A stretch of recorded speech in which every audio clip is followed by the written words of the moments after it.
Hello बच्चों, कैसे हैं आप। मैं अरविंद आर्य आप सभी का ऑनलाइन प्लेटफॉर्म पर स्वागत करता हूं। हम पढ़ रहे थे टॉपिक एरर, त्रुटि। एरर में बात करेंगे तो हम एरर बताया था आपको कि किसी भी भौतिक राशि के वास्तविक मान और प्रेक्षित मान के अंतर को हम एरर कहते हैं, त्रुटि कहते हैं। त्रुटि तीन प्रकार से हो सकती है, एक तो क्रमबद्ध त्रुटि, यादृच्छिक त्रुटि और सकल त्रुटि। तो सबसे पहले हम बात करते हैं क्रमबद्ध त्रुटि की। क्रमबद्ध त्रुटि के कई सारे कारण हो सकते हैं कि वह त्रुटि जो यंत्र में बनावट के कारण हो जाए, अपूर्ण तकनीक के कारण, मापन की अपूर्ण तकनीक के कारण हो जाए, मापनकर्ता की लापरवाही के कारण हो जाए, या बाह्य कारकों के कारण हो जाए, ऐसी त्रुटि को क्रमबद्ध त्रुटि कहते हैं। क्या बताया? क्रमबद्ध त्रुटि आपको क्या बताया? क्रमबद्ध त्रुटि क्या होती है? वह त्रुटि जो यंत्र में बनावट के कारण, मापनकर्ता की लापरवाही के कारण, ठीक है, किस किस के कारण, किन कारणों से हो सकती है। तो ऐसी त्रुटि ये जो है क्रमबद्ध त्रुटि जो है, इस क्रमबद्ध त्रुटि को हम कई सारे पार्ट्स में डिवाइड कर सकते हैं, कई सारे प्रकारों में बांट सकते हैं। तो हमने सबसे पहले इस क्रमबद्ध त्रुटि को निम्न प्रकार से बांट दिया, ठीक है। कौन कौन से सेक्शन हुए? तो पहला हो गया यांत्रिक त्रुटि, दूसरा हो गया अपूर्ण तकनीक के कारण त्रुटि, दूसरा क्या हो गया? अपूर्ण तकनीक के कारण त्रुटि। ये तीसरा हो गया बाह्य कारकों के कारण त्रुटि, और चौथा हो गया आपके पास में पर्सनल या व्यक्तिगत त्रुटि। तो ये हमने लिखा यांत्रिक त्रुटि। नेक्स्ट क्या है आपके पास में? यांत्रिक त्रुटि, ठीक है। इसके बाद यांत्रिक त्रुटि के बाद अगर हम अगला लिखेंगे तो यह आ जाएगा बाह्य कारकों के कारण त्रुटि, बाह्य कारकों के कारण त्रुटि, बाह्य कारकों के कारण, बाह्य कारकों के कारण त्रुटि, ठीक है। ये हमने लिखा बाह्य कारकों के कारण त्रुटि। ये हो जाएगा आपका फिर अपूर्ण तकनीक के कारण त्रुटि। कैसा होगा? अपूर्ण तकनीक, अपूर्ण तकनीक के कारण त्रुटि, अपूर्ण तकनीक के कारण, अपूर्ण तकनीक के कारण त्रुटि, के कारण त्रुटि। और लास्ट का क्या आएगा आपका? व्यक्तिगत त्रुटि। लास्ट में आएगा आपका व्यक्तिगत त्रुटि, व्यक्तिगत त्रुटि, ठीक है। तो ये चार प्रकार से डिवाइड करते हैं हम इसको। तो आपको क्या बताया? सबसे पहले एक एक करके इनकी डिस्कशन करेंगे। तो हमने क्या पढ़ा? सबसे पहले क्रमबद्ध त्रुटि। तो क्रमबद्ध त्रुटि क्या बताई? वह त्रुटि जो यंत्र में बनावट के कारण, बाह्य कारकों के मतलब ताप दाब के कारण, या मापनकर्ता मापने की अपूर्ण तकनीक के कारण, मतलब ठीक प्रकार से मापा ना जाए, या मापनकर्ता की लापरवाही के कारण हो जाती है, उस त्रुटि को हम कहते हैं क्रमबद्ध त्रुटि, ठीक है। तो इसमें एक एक करके क्रमबद्ध त्रुटि में हम सबसे पहले यांत्रिक त्रुटि की चर्चा करेंगे क्रमबद्ध त्रुटि में। और वापस से हम ये भी देखेंगे कि जो आपकी ये जो आपकी यांत्रिक त्रुटि है, यांत्रिक त्रुटि के भी तीन कारण हो सकते हैं। यांत्रिक त्रुटि तीन कारणों से हो सकती है। कौन कौन से तीन कारण हैं इसमें? तो पहला रीजन है यांत्रिक त्रुटि का शून्यांक त्रुटि, अगला है अल्पतमांक त्रुटि, और अगला है आपका नियत त्रुटि। तो सबसे पहले क्या लिखा? शून्यांक त्रुटि। सबसे पहली त्रुटि जो हो सकती है वो क्या हो सकती है? शून्य के कारण हो सकती है। तो इसको हम क्या कहेंगे? सबसे पहली त्रुटि को क्या कहेंगे? शून्यांक त्रुटि, शून्यांक त्रुटि। शून्यांक त्रुटि के बाद अगली जो हम लिखेंगे वो लिखेंगे अल्पतमांक त्रुटि, अल्पतमांक त्रुटि, ठीक है। और लास्ट हम लिखेंगे अल्पतमांक के बाद वो क्या आएगी? वो आएगी नियत त्रुटि। तो ये त्रुटि जो है उसके तीन सेक्शन होते हैं, तीन भाग होते हैं। ये तीन कौन कौन से सेक्शन हो गए? तो शून्यांक त्रुटि हो गई, अल्पतमांक त्रुटि हो गई, और नियत त्रुटि हो गई। तो अब हम बात करते हैं इसमें सबसे पहले यांत्रिक त्रुटि की। समझिएगा यांत्रिक त्रुटि क्या होगी। तो यांत्रिक त्रुटि की बात करते हैं हम, ठीक है। नेक्स्ट हम बात करते हैं किसकी? यांत्रिक त्रुटि की। तो देखिए यांत्रिक त्रुटि, क्रमबद्ध त्रुटि जो सबसे पहले लिखा है हमने। तो अब हम बात करते हैं किसकी? यांत्रिक त्रुटि की, कि यांत्रिक त्रुटि क्या होगी। क्या लिखा हमने? यांत्रिक त्रुटि, सॉरी हमने लिखा नेक्स्ट यांत्रिक त्रुटि। तो देखिए यांत्रिक त्रुटि क्या होती है? यांत्रिक त्रुटि इंस्ट्रूमेंटल एरर बोलते हैं। वह त्रुटि जो यंत्र की बनावट के कारण किसी मापन में होती है, उसको यांत्रिक त्रुटि कहते हैं। अब देखिए यांत्रिक त्रुटि कैसे कैसे हो सकती है, क्या क्या रीज़न रहे उन यांत्रिक त्रुटियों को हम देखते हैं कि कैसे कैसे यांत्रिक त्रुटि संभव है, या यांत्रिक त्रुटि किन किन कारणों से संभव है, या यांत्रिक त्रुटि कैसे हो सकती है। तो देखिए एक एग्जाम्पल ये हो गया हमारा यांत्रिक त्रुटि का। अगर हम इसमें देखें तो देखिए यांत्रिक त्रुटि के कई सारे एग्जाम्पल हो सकते हैं। जैसे पहला एग्जाम्पल हमने देखा यांत्रिक त्रुटि में, यंत्र के बनावट में जब यंत्र बनाया गया है तो उसको बनाते समय ही उसमें त्रुटि हो जाए, या बनाते समय ही यंत्र को बनावट के समय ही उसमें कोई त्रुटि हो जाए, तो इस प्रकार की त्रुटि हमारी यांत्रिक त्रुटि का एग्जाम्पल कहलाती है। इस प्रकार की त्रुटि जो है हमारी यांत्रिक त्रुटि कहलाती है। जैसे देखिए यहाँ पे हमने इसके कई सारे एग्जाम्पल लिए हुए हैं यांत्रिक त्रुटि के। सबसे पहला एग्जाम्पल लेते हैं हम ये, ठीक है, ये भी एग्जाम्पल देखते हैं हम इसमें इस तरह से। और नेक्स्ट ये एग्जाम्पल लेते हैं हम यांत्रिक त्रुटि का। देखिए यांत्रिक त्रुटि का एक और एग्जाम्पल लिया हमने ये। तो देखिए ये यांत्रिक त्रुटि किन कारणों से हो सकती है वो देखते हैं हम सबसे पहले। तो यांत्रिक त्रुटि में हमने सबसे पहले इसको रीज़न को देखा। देखिए ये यंत्र में बनावट की त्रुटि है। देखिए ये जो है शून्य, यांत्रिक त्रुटि में ये देखिए ये शून्य जो है ये एमीटर है, ए लिखा हुआ है, इसका मतलब ये क्या है, एमीटर है। ये क्या है, एमीटर। एमीटर क्या करता है, धारा के मापन का काम करता है।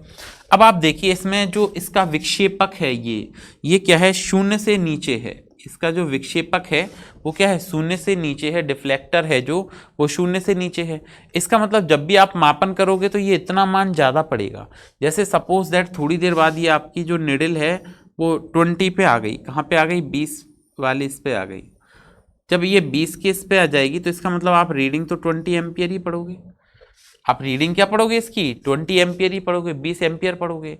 लेकिन क्या वास्तव में 20 एम्पियर है, नहीं, ये इतना मान जो है वो क्या ज़्यादा बता रहा है।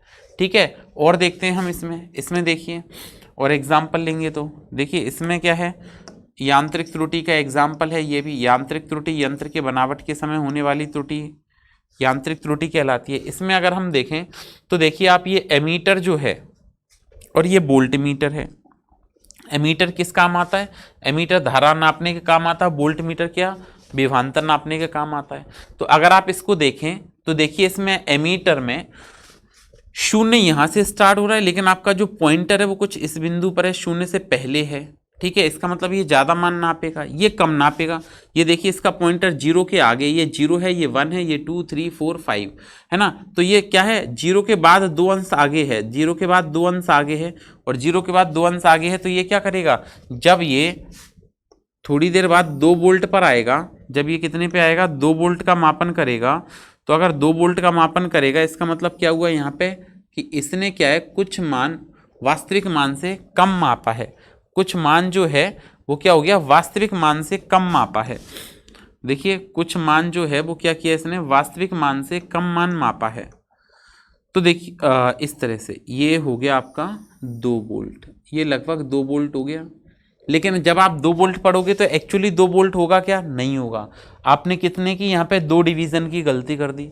ठीक है, तो ये इस प्रकार की त्रुटि को क्या कहते हैं, यांत्रिक त्रुटि। तो यांत्रिक त्रुटि क्या बताई, एक ऐसी त्रुटि जो यंत्र के बनावट के समय हो जाए या यंत्र में बनाते समय हो जाए, उस त्रुटि को हम यांत्रिक त्रुटि कहते हैं। ठीक है, और देखते हैं हम एग्जाम्पल कुछ यांत्रिक त्रुटि के।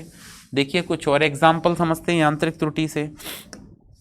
जैसे हमने कहा यांत्रिक त्रुटि का अगर हम एक और एग्जाम्पल लें तो ये वेइंग मशीन है। ठीक है, जिसकी सहायता से हम वजन नापते हैं। ठीक है, ये वेइंग मशीन है। तो इसमें ये यांत्रिक त्रुटि दर्शा रही है, आपकी यांत्रिक त्रुटि बता रही है। देखो कैसे, जैसे कि आपने ये वेइंग मशीन का यूज़ किया, ये देखो यहाँ पे ये किसकी त्रुटि है, ये यंत्र की त्रुटि है, यंत्र के बनावट के कारण त्रुटि है ये। ठीक है, ये किसके कारण त्रुटि है, यंत्र के बनावट के कारण त्रुटि है।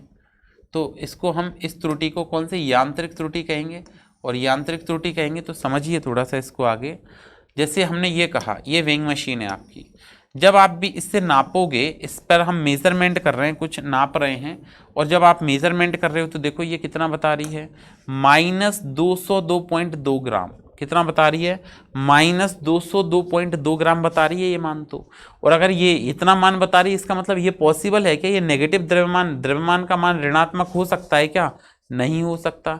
इसका मतलब ये किसकी त्रुटि है, ये यांत्रिक त्रुटि है, यंत्र की त्रुटि है। किसकी त्रुटि है, ये यंत्र की त्रुटि है। तो हमने क्या बताया, अब अगर कोई इस मान को नोट कर ले, ध्यान ना दे, तो इसका मतलब ये क्या हो गया, -202 ग्राम हो गया, -202 ग्राम हो गया। या आप इसको देखें, ये मल्टीमीटर है। मल्टीमीटर किस काम आता है, ये प्रतिरोध नाप रहा है यहाँ पे किसी तार का। क्या नाप रहा है, ये किसी तार का प्रतिरोध नाप रहा है। आप रीडिंग से समझिए, आप अगर रीडिंग से समझेंगे तो देखो तार की रीडिंग लिख रही है यहाँ पे, जो तार का प्रतिरोध है वो कितना है, 1.5 ओम है। इस तार का जो प्रतिरोध है वो कितना है, 1.5 ओम है। लेकिन आप देखो मल्टीमीटर आपको नाप के कितना बता रहा है, 2। कितना ओम बता रहा है, 2 ओम। 2 ओम क्यों बता रहा है, क्योंकि इसकी जो एक लीड है, ये एक जो वायर है, इसका 0.25 ओम रेजिस्टेंस है और इसका भी 0.25 ओम रेजिस्टेंस है। तो 0.25 और 0.25 टोटल कितना हो गया, 0.5 हो गया। 1.5 इसका और 0.5 इसका, तो टोटल ये 2 बता रहे हैं। जबकि हमको करना क्या था, हमको इस तार का मापन, तार के प्रतिरोध को नापना था। हमको क्या नापना था, हमको तार का प्रतिरोध नापना था। लेकिन ये तो इस लीड का भी काउंट करके बता रहा है। तो ये कौन सी त्रुटि होगी, ये यंत्रों के कारण त्रुटि हो गई, यंत्र के मापन में त्रुटि हो गई। क्योंकि आप डायरेक्ट तार दिखा के तो इसको नाप नहीं सकते हो, आपको लीड लगानी पड़ेगी। और इसका मतलब क्या हो गया, ये लीड की ये मतलब प्रतिरोध को भी नापेगा, तो ये 2 ओम बता रहा है। ये यंत्र की त्रुटि हो गई। जैसे यहाँ पर देखें, ये यंत्र की त्रुटि हो गई। अगर आप यहाँ पे भी मापन करते हैं, जैसे देखिए इनमें मापन करते हैं, तो ये किसकी त्रुटि हो गई, यंत्र की त्रुटि हो गई। तो यांत्रिक त्रुटि क्या होती है, वह त्रुटि जो किसी मापन में किसके कारण हो जाती है, यंत्र के बनावट के कारण हो जाती है, उस त्रुटि को हम कहते हैं यांत्रिक त्रुटि। अच्छा जी, अब हम बात करते हैं यांत्रिक त्रुटि के बाद नेक्स्ट, समझ आया आपको यांत्रिक त्रुटि। यांत्रिक त्रुटि के बाद हम बात करते हैं अपूर्ण तकनीक या वह कारक। पहले बात करते हैं अपूर्ण तकनीक के कारण त्रुटि। किसकी बात करते हैं, अपूर्ण तकनीक के कारण त्रुटि। अपूर्ण तकनीक के कारण त्रुटि, अपूर्ण तकनीक के कारण त्रुटि। ये त्रुटि क्या होती है कि जब भी हम कोई प्रेक्षण लें, उसको ठीक प्रकार से ना ज्ञात कर पाना, प्रेक्षण को ठीक ढंग से ना कर पाने वाली त्रुटि को हम कहते हैं अपूर्ण तकनीक के कारण त्रुटि। ठीक है, किसके कारण कहते हैं, अपूर्ण तकनीक के कारण त्रुटि कहते हैं।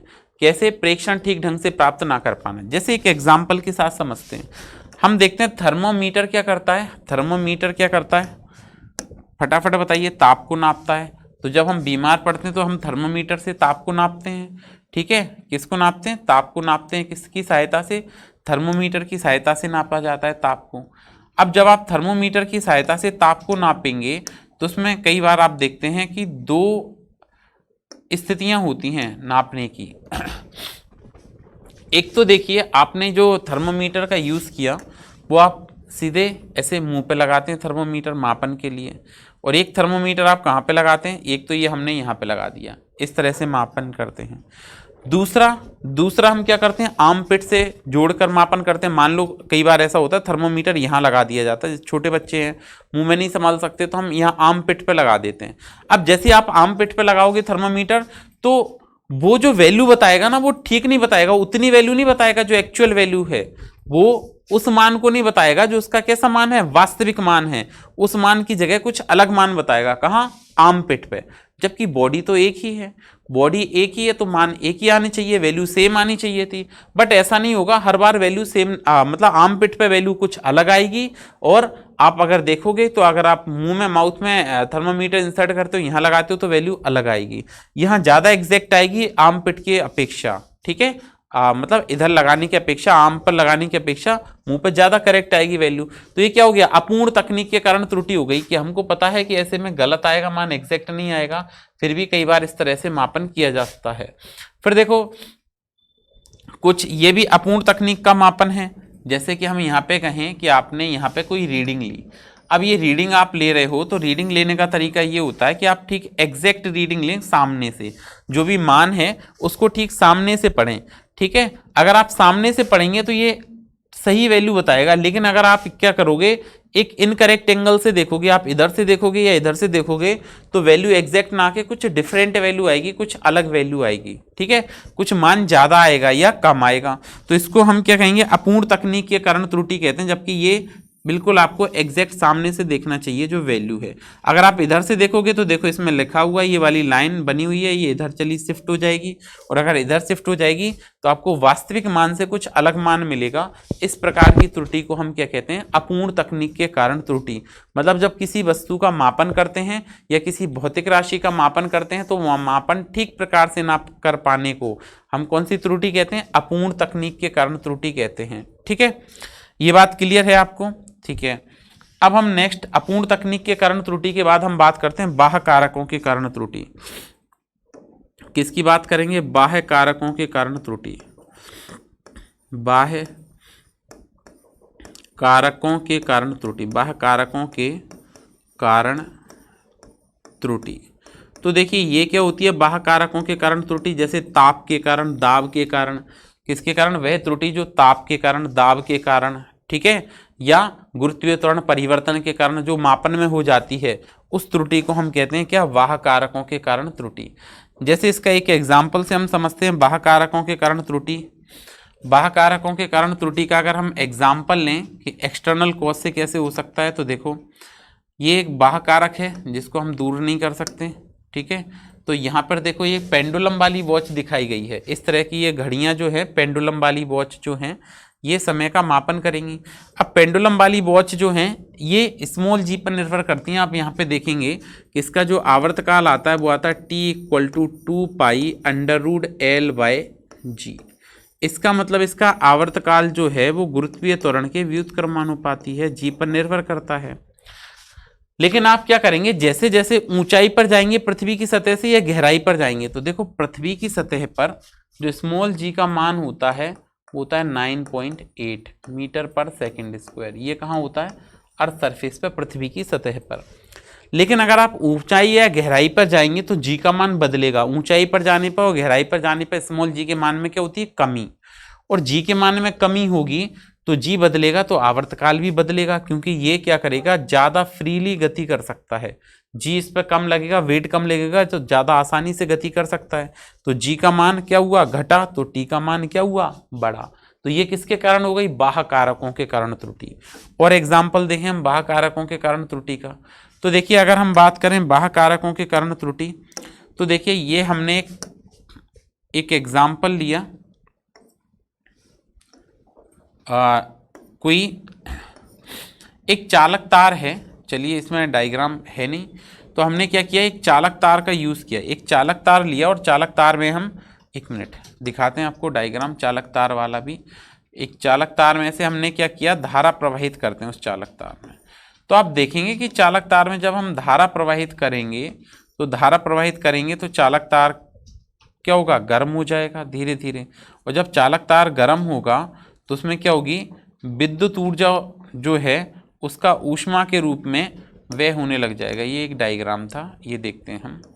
ये देखिए एक चालक तार लिया गया है, इसमें चालक तार में जो धारा प्रवाहित होती है वो इलेक्ट्रॉन के प्रवाह के विपरीत दिशा में होती है। धारा कैसे प्रवाहित होती है, इलेक्ट्रॉन के प्रवाह के विपरीत दिशा में धारा की दिशा होती है। देखिए जैसे यहाँ पे ये एक बल्ब जुड़ा हुआ है, ये हमने एक सेल लगा दी। अब क्या होगा, यहाँ से धारा इलेक्ट्रॉन जो है वो ऋण सिरे से धीरे धीरे गति करते जाएंगे और किसकी तरफ जाएंगे, धन सिरे की तरफ जाएंगे। लेकिन जो धारा है वो धन सिरे से चलेगी और किसकी तरफ चलेगी, ऋण सिरे की तरफ चलेगी। तो अब क्या होगा, जैसे जैसे इसको ऊर्जा मिलेगी तो इलेक्ट्रॉन ज़्यादा ऊर्जा के साथ गति करेंगे, और गति करेंगे तो इनमें से कोई इलेक्ट्रॉन ज़्यादा गतिज ऊर्जा प्राप्त कर लेगा, आने वाले इलेक्ट्रॉन से टकरा जाएगा, और टकरा जाएगा तो ये क्या होगा, आने वाले अन्य इलेक्ट्रॉन का मार्ग को रोक देगा, अवरुद्ध कर देगा, तो चालक प्रतिरोध उत्पन्न करेगा। और जैसे इनका मार्ग अवरुद्ध होगा तो क्या होगा, विभवांतर जो है वो धारा के समानुपाती नहीं होगा, क्योंकि इनका ताप बढ़ने लग जाएगा आपस में। जैसे जैसे ज़्यादा टकराएंगे वैसे वैसे टेम्परेचर की वैल्यू बढ़ेगी, ताप का मान ज़्यादा बढ़ेगा और ताप का मान बढ़ेगा तो प्रतिरोध भी बढ़ेगा, और प्रतिरोध बढ़ेगा तो विभवांतर धारा के समानुपाती नहीं होगा, मतलब ये ओम के नियम का पालन नहीं करेंगे। तो हमने तो इसमें कुछ किया ही नहीं, हमने तो केवल क्या किया, बैटरी लगाई, धारा प्रवाहित कर रहे थे, धीरे धीरे चालक का ताप बढ़ता गया और एक स्थिति ऐसी आई यहाँ पे ज्यादा प्रतिरोध उत्पन्न होने लग गया, और प्रतिरोध उत्पन्न ज्यादा होने लग गया तो क्या होगा, यहाँ पे अधिक प्रतिरोध के कारण विभवांतर धारा के समानुपाती नहीं होगा। तो ये किसके कारण त्रुटि हो गई, बाह्य कारकों के कारण त्रुटि। ठीक है, तो आज के लिए इतना ही, नेक्स्ट क्लास में और कुछ कॉन्सेप्ट लेके आएंगे, तो पढ़ते रहिए, सुरक्षित रहिए, थैंक यू।